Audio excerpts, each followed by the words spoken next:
Hi, I'm Ferdy and I want to show you the one-legged hip lift. It is a unilateral hip joint movement executed from a supine position, which means you're going to be laying down on the floor. The body still moves through a sagittal plane around the frontal medial-lateral axis of rotation of the hip joint. That means the hip drives forward around the hip joint from the starting position with the working legs foot planted on the ground with the knee in constant flexion and the other leg stays relatively horizontal with minimal movement from the hip and knee joints. And then the hip comes down and backward to the starting position. In the concentric phase, the working leg moves into extension as the pelvis slightly rotates posteriorly as the trunk lifts off the ground.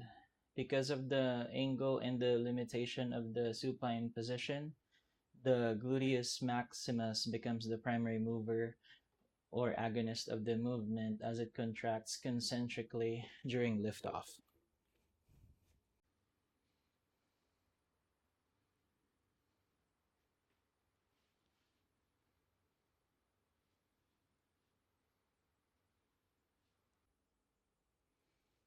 The biceps femoris semitendinosus and semimembranosus in adductor magnus assist by contracting concentrically.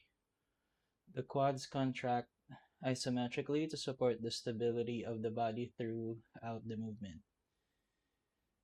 The unilateral nature of the movement also puts more tension on the side of the working leg, as the elevated leg stays slightly more isometric to support the ability of the movement with minimal body English. At the top position, the body stays horizontal and the spine stays neutral without any hyperextension.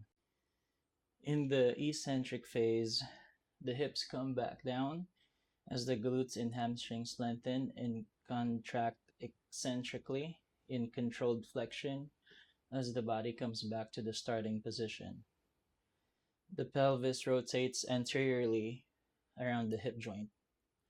The quad stays in isometric contraction to support the stability and pelvic alignment.